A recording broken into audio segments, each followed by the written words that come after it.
Bonjour et bienvenue sur le plateau de Bonjour chez vous. Aujourd'hui, ne résiste plus, Dieu t'appelle. Certains d'entre vous, vous connaissez le message de l'évangile, vous l'avez entendu et entendu encore. Ouais. Aujourd'hui, c'est le jour où vous allez fléchir le genou devant Jésus-Christ. Alléluia.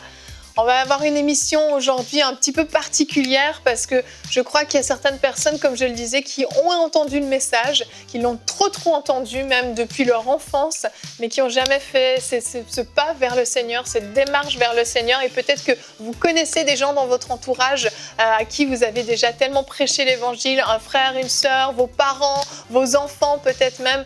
Et aujourd'hui, c'est le jour du salut pour ces personnes et nous glorifions le Seigneur pour ça.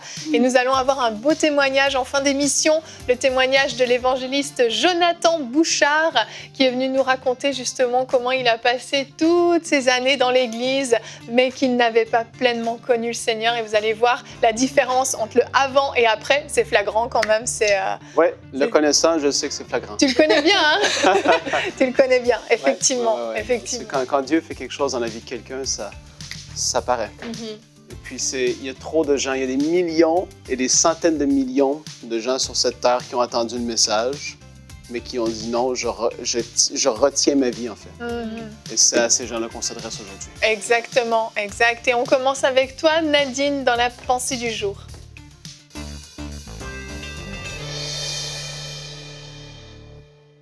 Alors, mon cœur pour toi aujourd'hui, c'est te dire ne résiste pas, ne résiste plus, Dieu t'appelle. Et vraiment, mon cœur ce matin, c'est que tu puisses reconnaître que Jésus-Christ est sauveur, qu'il t'aime, qu'il veut une relation avec toi et avec personne d'autre, mais avec toi vraiment. Ne t'attends pas à ce que Dieu fait dans la vie des autres, mais regarde à ce que Dieu peut faire dans ta vie à toi. Et l'apôtre Paul dit dans Romains 10 au verset 14, comment donc feront-ils appel à celui en qui ils n'ont pas cru? Et comment croiront-ils en celui dont ils n'ont pas entendu parler? Et comment entendront-ils parler de lui si personne ne l'annonce? Mais toi, tu as entendu parler, toi, on t'a annoncé, tu as vu, on t'a annoncé par des actes. Probablement, il y a quelqu'un dans ta famille qui est déjà au Seigneur, qui t'a parlé, qui a eu des conversations avec toi un soir, qui a eu des conversations pendant des années autour de la parole. Et tu as toujours peut-être pris ça à la légère, tu as toujours peut-être écouté sans vraiment te pencher. Mais aujourd'hui est le jour où vraiment il ne faut plus résister, il faut croire. Il y a peut-être quelqu'un dans ta famille qui, par ses actions, par son amour, par ses actes, t'a démontré. Mais arrête de mettre la barre trop haute en te disant la prochaine fois peut-être. Aujourd'hui est cette journée où tu dois croire. Il y a une anecdote que j'avais entendue une fois et c'est est-ce que quand Dieu va me sauver? Elle est reprise plusieurs fois. Il y a quelqu'un qui va peut-être parler d'une personne qui était en forêt, une personne qui était perdue dans un accident de bateau, peu importe. Mais l'idée générale de cette anecdote, c'est quelqu'un qui est dans un accident, qui est perdu et qui attend de l'aide. Et l'aide vient par un bateau, l'aide vient par un camion, l'aide vient et à chaque fois il dit « Non, Dieu va me sauver, non, Dieu va me sauver ». Finalement, cette personne décède et quand elle se retrouve devant Dieu, Dieu lui dit et elle dit à Dieu « Mais tu ne m'as pas sauvé, je t'ai attendu ». Dieu dit « Mais je t'ai envoyé un camion, je t'ai envoyé un bateau, je t'ai envoyé ceci et tu n'as pas répondu ». Et c'est la même chose en fait. Il y a beaucoup de personnes qui sont dans des familles chrétiennes, qui connaissent des chrétiens autour d'eux mais qui ont entendu parler de l'évangile, mais qui résistent à chaque fois. Parce que tu veux qu'on te donne l'évangile d'une certaine manière. Tu veux que la personne utilise un certain nombre de mots, qu'elle se présente d'une certaine façon. Et tu attends toujours un lendemain. Tu remets à demain. Mais tu ne sais pas qu'est-ce qui t'attend demain. Donc aujourd'hui est le jour pour croire. Arrête de remettre à demain et crois aujourd'hui. Et le bateau est déjà passé, mais c'est à toi de prendre acte. C'est à toi de faire l'action. C'est à toi de dire oui à Jésus-Christ. C'est à toi d'ouvrir ton cœur par rapport au Seigneur. À ne pas laisser à ne pas vivre une relation par intermédiaire à travers ta fille, à travers tes parents. Des fois, il y a des personnes qui suivent les gens à l'église. Vos parents vont à l'église et tu te dis c'est les prières de tes parents qui vont te couvrir. Mais non, il faut que toi-même tu puisses avoir cette relation personnelle avec Dieu. Peut-être c'est les prières de ta sœur. Tu te dis, tiens, ma sœur, elle vit une bonne vie, elle a une relation avec Dieu. Puis moi, quand ça va mal, je vais aller vers elle. Mais il y a possibilité que tu aies ta relation à toi personnelle avec Jésus-Christ. Pas en passant par quelqu'un d'autre. Et cette décision, elle te revient. J'aurais beau parler toute la journée, on aura beau faire des émissions et des émissions sur émissions, la décision te revient. Et tu as le choix aujourd'hui de prendre cette décision-là. Jésus dit dans Apocalypse 3, verset 20, « Voici, je me tiens à la porte, je frappe. Si quelqu'un entend ma voix et ouvre la porte, j'entrerai chez lui, je souperai avec lui et lui avec moi. » Jésus-Christ frappe. Il frappe à la porte de ton cœur. Il frappe pendant cette émission, il frappe peut-être dans des conversations conversations que tu as eues auparavant. Et vraiment, je t'encourage à ne plus résister, mais à ouvrir ton cœur pour recevoir le Seigneur Jésus. Que toi, où tu es en ce moment, sans passer par XY, que toi-même, tu as résisté, tu as entendu parler de l'Évangile. Tu n'as plus besoin qu'on te convainque. Tu sais que Jésus-Christ est le chemin, la vérité et la vie. Alors aujourd'hui, je t'en supplie, je te demande de ne plus résister et de tout simplement dire oui au Seigneur et de vivre cette vie merveilleuse que Dieu a en réserve pour toi. Amen. Merci Nadine. Quand je t'écoutais, j'ai pensé à l'histoire de ma mère quand elle a connu, quand elle a entendu l'Évangile pour la première fois. C'était à la période de Noël. Et puis elle avait été invitée à une réunion avec d'autres femmes. Et il y avait un évangéliste qui était là. Et dans la pièce, il y avait un sapin de Noël avec des cadeaux bien emballés en bas. Et l'évangéliste a dit, en fait, si je vous disais que là, il y a un cadeau spécialement pour vous avec votre nom, et je viens, je vous le donne, vous allez le prendre, vous allez l'ouvrir, vous allez être content. Et il expliquait qu'en fait, l'évangile, c'était ça. C'était un cadeau qui nous était adressé et nous, on a juste à le prendre, à le déballer, à l'ouvrir et à nous l'approprier. Et l'évangéliste disait, mais pourquoi vous refusez ce cadeau ? Pourquoi vous ne voulez pas un cadeau ? Un cadeau, c'est bon, c'est bien, ça va vous faire du bien, ça va vous remplir de joie. Pourquoi refuser ce cadeau ? Et ma mère a été convaincue ce jour-là d'accepter ce cadeau que Dieu lui offrait. Et elle a décidé de prendre ce cadeau, de le déballer et de le prendre pour elle, pour sa propre vie. Et quand elle m'a raconté ça, je me suis dit, mais c'est vrai, c'est tellement simple en fait. L'histoire de la bonne nouvelle de l'Évangile. Déjà, dans le mot « bonne nouvelle », c'est quelque chose qui est bon. Quand la bonne nouvelle est annoncée, pourquoi résister ? Pourquoi refuser ce cadeau extraordinaire ? Ça ne nous coûte rien, ça ne va pas nous faire de mal, ça va nous faire du bien, ça va nous transformer, ça va nous amener plus loin. Pourquoi résister ? Il y a quelque chose qui n'est pas logique dans le fait de résister alors qu'on nous offre un cadeau si merveilleux. La grande majorité des gens vont dire « Je ne suis pas prêt. Je ne suis pas prêt à abandonner ma porno. Je ne suis pas prêt à abandonner ma convoitise, ma richesse. Je ne suis pas prêt à abandonner toutes les choses mauvaises dans ma vie. Je préfère rester accroché à ces choses que de venir à Dieu. Je ne suis pas prêt. » Et en fait, Dieu te dit qu'il est prêt et qu'il attend après toi. Parce que Dieu n'attend pas que tu sois parfait pour venir à lui, parce que Frank ne serait jamais venu. Frank était pris dans toute sa boue de péché, dans ces saletés qu'il pouvait faire, commettre, penser et dire, mais je suis venu à Dieu tel que j'étais. Et j'ai connu exactement ce thème d'aujourd'hui. Fils de pasteur, grandi dans l'Église, voyagé aux États-Unis avec mon père qui prêchait.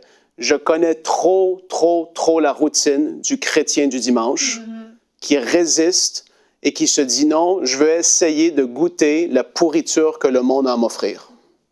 Et c'est exactement ce que tu vis. Et en fait,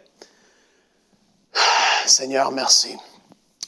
Je veux t'inviter et t'encourager en te rappelant même ce qui est à venir. Parce que dans la parole de Dieu, on voit, les apôtres ont prêché et ils ne prêchaient pas seulement que Dieu est bon, que Dieu nous aime, mais ils prêchaient toute la vérité. Et aujourd'hui, je veux te rappeler qu'il va y avoir un enlèvement de l'Église et tu le sais. Tu l'as entendu prêcher. La trompette va sonner. Ceux qui sont à Jésus, bouillant en feu, vont être enlevés. Et après ça, il va y avoir les tribulations, la marque de la bête. Toutes ces choses, les gens le savent. Les gens qui ont grandi dans l'Église ont entendu ces vérités, mais se sont refroidis à ces choses. Et c'est des moments que tu ne veux pas vivre. C'est des moments prophétiques qui sont sur le point d'arriver. Il va y avoir un jugement dernier. Et tous ceux qui vont avoir refusé Jésus vont passer devant Dieu, vont être condamnés justement et vont être éternellement séparés de Dieu. Et ils vont vivre un châtiment terrible. Et aujourd'hui, ce que je fais, avec toute la compassion que j'en donne moi, c'est que je te dis que, je le répète, j'ai connu le fait de résister à Dieu et j'ai goûté aux choses que le monde avait à m'offrir, mais ça m'a pué au nez. Et du moment où est-ce que j'ai dit oui à Dieu et que j'ai dit « Seigneur, prends tout, s'il te plaît, je suis plus capable », ma vie a commencé à être transformée. Il ne s'attendait pas que je vienne à lui parfait, parce que je ne serais jamais venu. Mais je suis allé à lui quand j'ai su, je me suis dit « Seigneur, si je meurs sans toi, c'est la perdition éternelle. Seigneur, si je continue à vivre comme ça, Je vais vivre les folies et les stupidités que tous les gens que j'ai pu côtoyer dans ma vie ont vécu. Blonde après blonde, chum après chum, mari après mari, des adultères, toutes sortes de choses terribles. Je dis, Seigneur, je ne veux pas vivre ça. Je veux vivre et je veux être marié avec une femme qui t'aime. Je veux vivre la vie que tu m'as promis dans ta parole, une vie en abondance, une vie remplie de joie, de paix. Je veux que mes enfants te servent. Et ça, il a fallu que je prenne la décision. Et je l'ai pris aujourd'hui. Est-ce que tu vas la prendre, toi, ou non? Tu sais ce que tu as à faire. Je n'ai même pas de conduire dans une prière de repentance. Si les larmes coulent, aujourd'hui, dis, Seigneur, je m'abandonne pleinement entre tes mains. Parce que je réalise que oui, j'ai essayé et j'ai voulu résister, mais que je ne pourrais pas faire ça toute ma vie. Je sais que ma fin, c'est la perdition. Le diable veut me voler, me tuer. Seigneur, je m'abandonne pleinement. Aujourd'hui, prends la décision. Arrête. Ne sois pas stupide. Ne sois pas stupide. Tu sais ce qui est à faire. Tu sais c'est quoi la bonne décision. Amen. Et moi, je me rappelle quand j'ai donné ma vie au Seigneur, j'avais 14 ans. J'étais à l'église dans laquelle je suis aujourd'hui. Et c'était comme un feu dans mon cœur, en fait. Et quand on parle de résister, on parle de l'entourage. On connaît des gens dans notre entourage qui prennent le demain pour acquis, en fait. Qui prennent le lendemain pour acquis, ne sachant pas, on ne sait pas qu'est-ce que demain nous réserve. Mais quand ce feu-là vient, ce n'est pas une question de prédication. Des fois, tu es la seule chrétienne dans ta famille. C'est comme si tu dois être la parfaite parce que, c'est comme si tu passes notre vue à chaque fois auprès des gens autour de toi pour qu'ils te regardent. Donc, si tu vis bien, peut-être que je donnerai peut-être un jour la chance à Jésus. Mais non.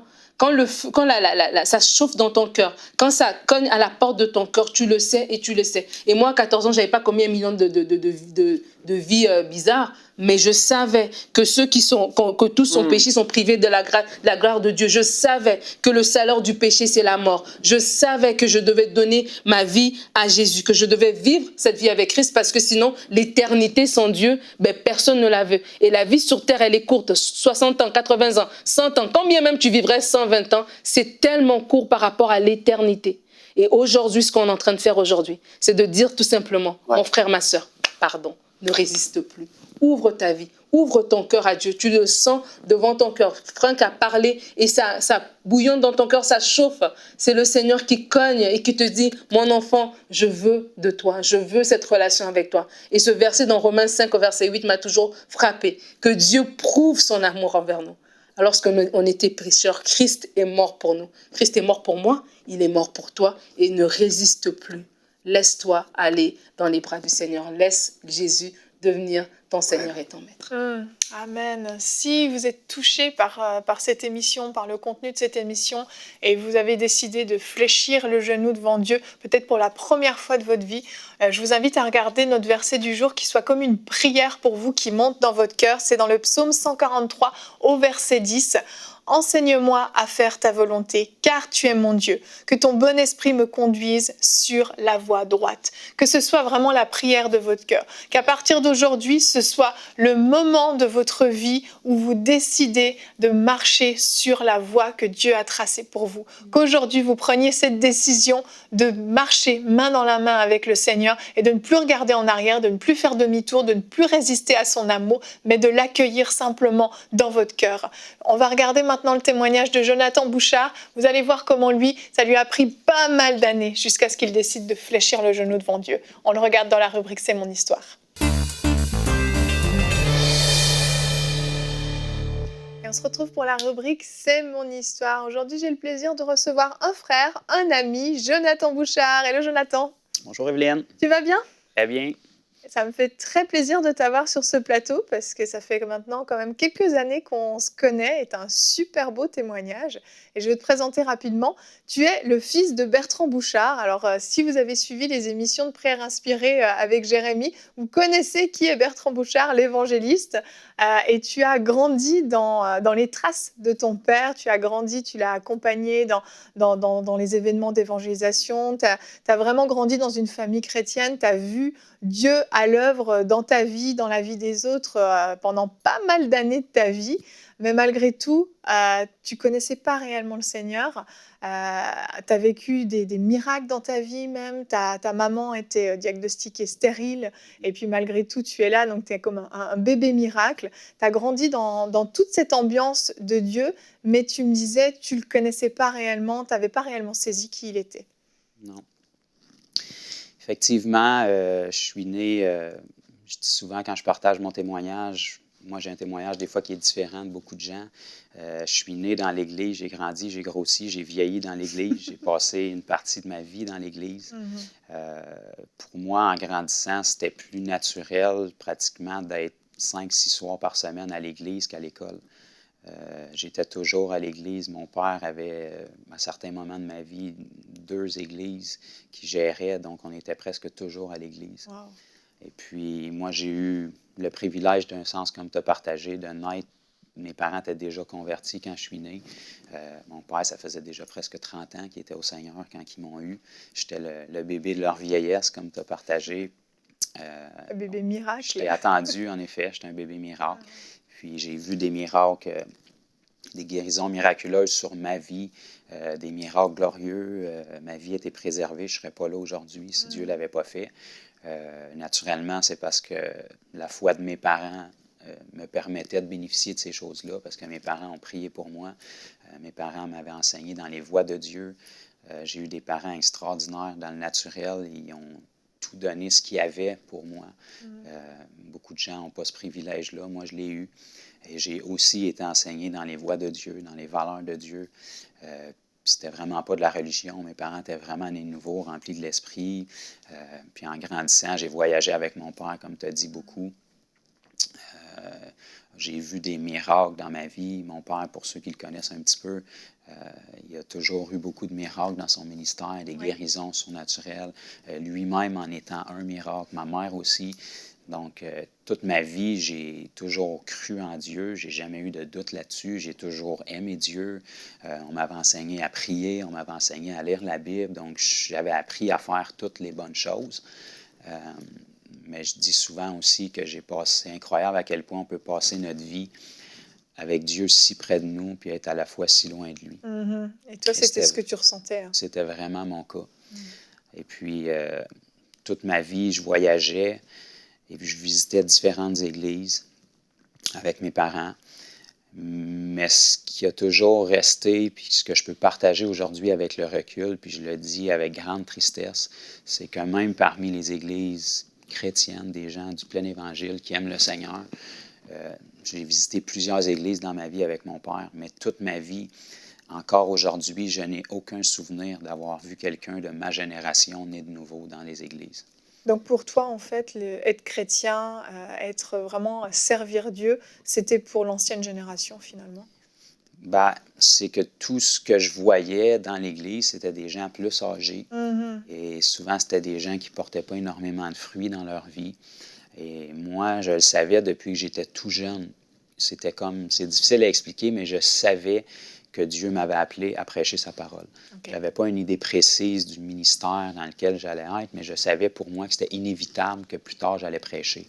Mais c'était juste impossible dans l'immédiat. J'imaginais que vu que c'était inévitable, Dieu savait ce qu'il faisait, puis un jour, il y a un ange qui allait descendre du ciel, toucher ma bouche avec des pincettes brûlantes comme Isaïe, puis j'allais devenir roi tout d'un coup.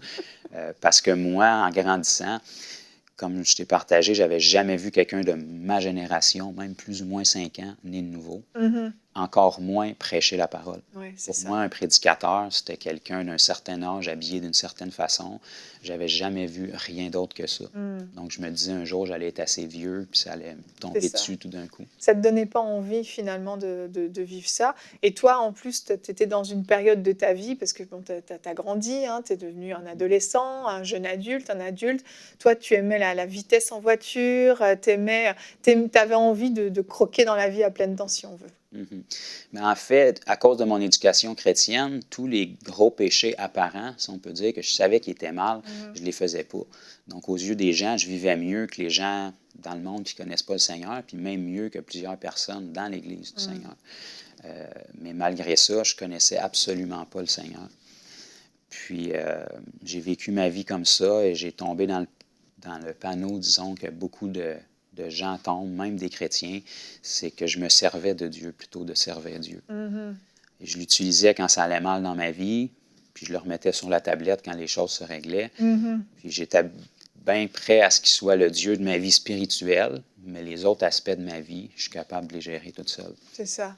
C'est ça, par exemple, tu me racontais, tu aimais beaucoup la vitesse, rouler vite en voiture. Alors, tu priais pour qu'il n'y ait pas de police qui t'attrape sur la Non, route, c'est des ça. choses comme ça, parce qu'en fait, tu connaissais pas le cœur de Dieu, en Je fait. connaissais la religion, mais j'avais jamais vécu d'expérience avec Dieu, puis je ne connaissais ni Dieu ni sa parole intimement. Mhm. Tu sais, je pouvais rouler, comme je t'ai partagé. Moi, mon plus gros problème, c'était les voitures, la vitesse. J'avais un problème avec l'autorité. Les policiers étaient toujours sur mon cas, avec raison.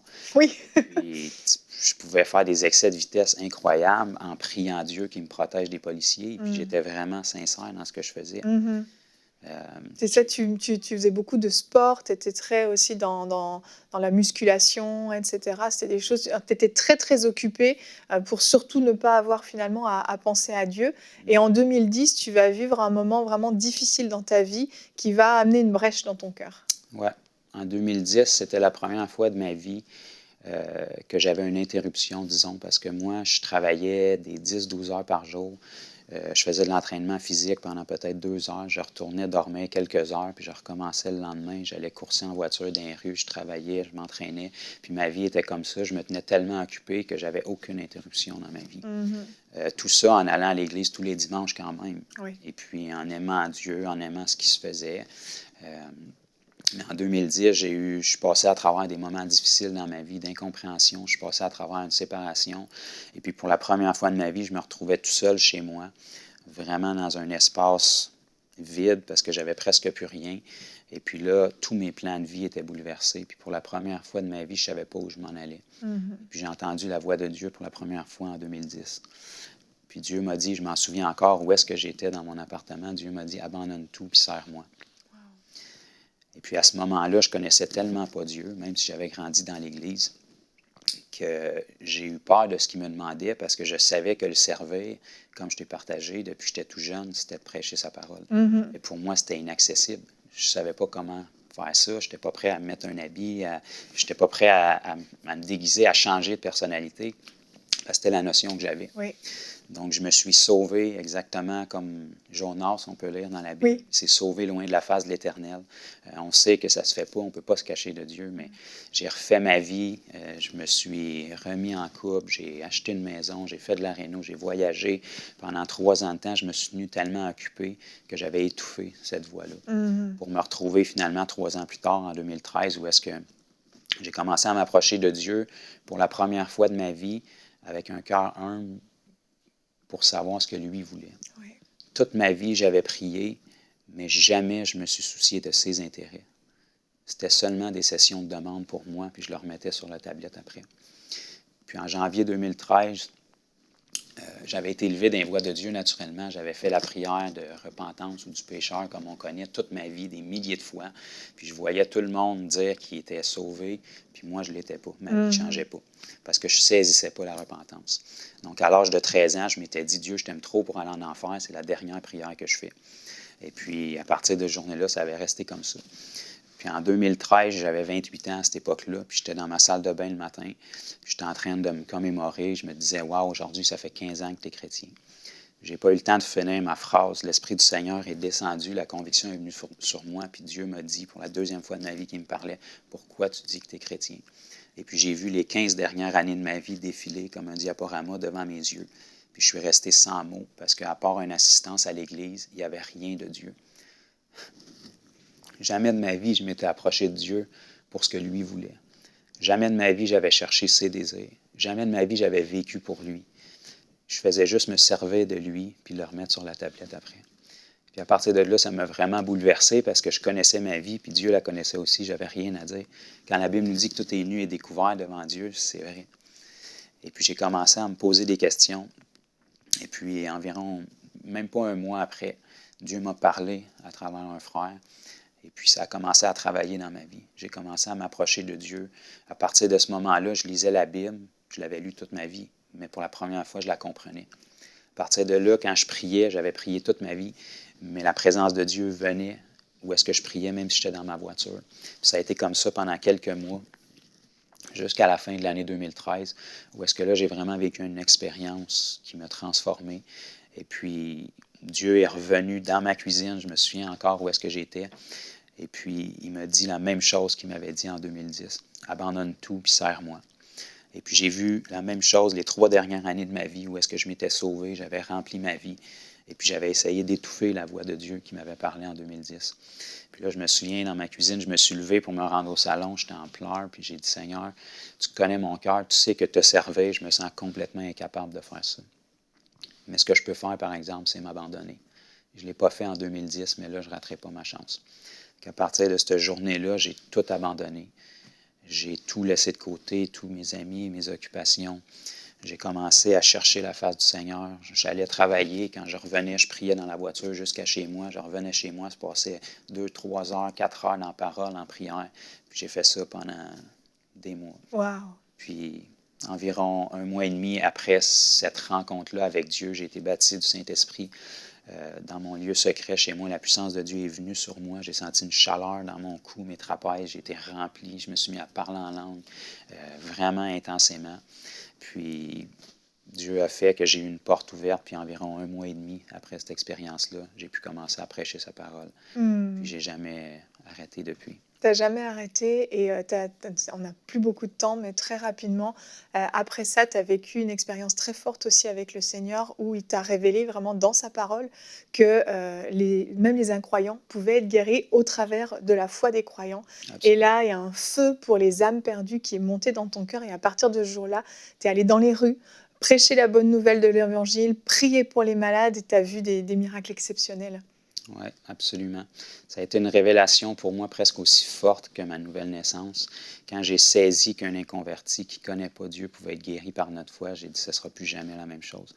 Notre vie chrétienne ne sera plus jamais la même. Et depuis ce temps-là, je n'ai jamais arrêté de parcourir les rues, courir après les gens en besoin, les malades. Et puis, on a vu Dieu commencer à guérir les gens. Puis, les cœurs sont mieux disposés pour la parole puis l'Évangile quand ils sont guéris. Exactement. Waouh! Merci beaucoup, Jonathan, pour ce merveilleux témoignage qui est vraiment à la gloire de Dieu. On se réjouit énormément de ce que Dieu a fait dans la vie de Jonathan. Et il peut le faire dans la vôtre aussi. Et peut-être que ce que Frank a dit en début d'émission, ce que Jonathan a partagé dans son témoignage, vous vous êtes sentis concernés, visés. Et on est heureux de savoir que le Seigneur a commencé à opérer ce miracle dans votre cœur et a commencé à toucher des choses de votre vie et que vous avez décidé surtout de ne plus résister. Cette résistance, ce tiraillement, cette espèce de combat que vous meniez contre, cette conviction que le Saint-Esprit voulait mettre en vous, aujourd'hui a lâché et vous avez décidé de naître de nouveau, de donner votre vie entièrement à Dieu et de marcher dans cette voie que Dieu a tracée pour vous. Amen. Bénissons le Seigneur pour vos vies, soyez fortifiés, encouragés et à partir de maintenant, marchez sur une voie droite. Allez, bonjour chez vous.